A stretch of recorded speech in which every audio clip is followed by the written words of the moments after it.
নমস্কাৰ, মই মলাইছেকিয়া।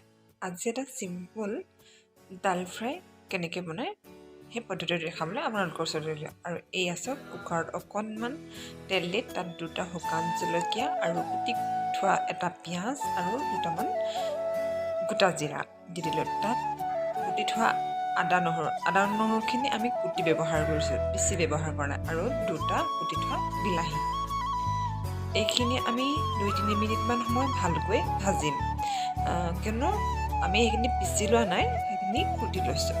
আৰু 2-3 মিনিটমান সময় ভালকৈ তেলখিনিত ফ্ৰাই কৰি লোৱাৰ পিছত তাত আমি আগতীয়াকৈ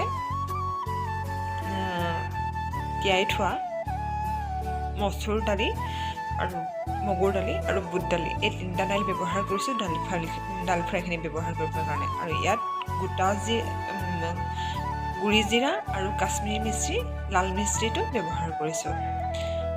আৰু অকণমান হালধি, আন্দাজ অনুসৰি আপোনাৰ নিমখ হালধি ব্যৱহাৰ কৰিব। ইয়াত দাইলখিনি দি তাত আমি 4-5 মিনিটমান সময় তেলখিনিয়ে যাতে ভালখিনি দালিখিনি ফ্ৰাই কৰিব পাৰে সেইটোক আমি লক্ষ্য ৰাখি 6-7 মিনিটমান সময় ফ্ৰাই কৰিছোঁ।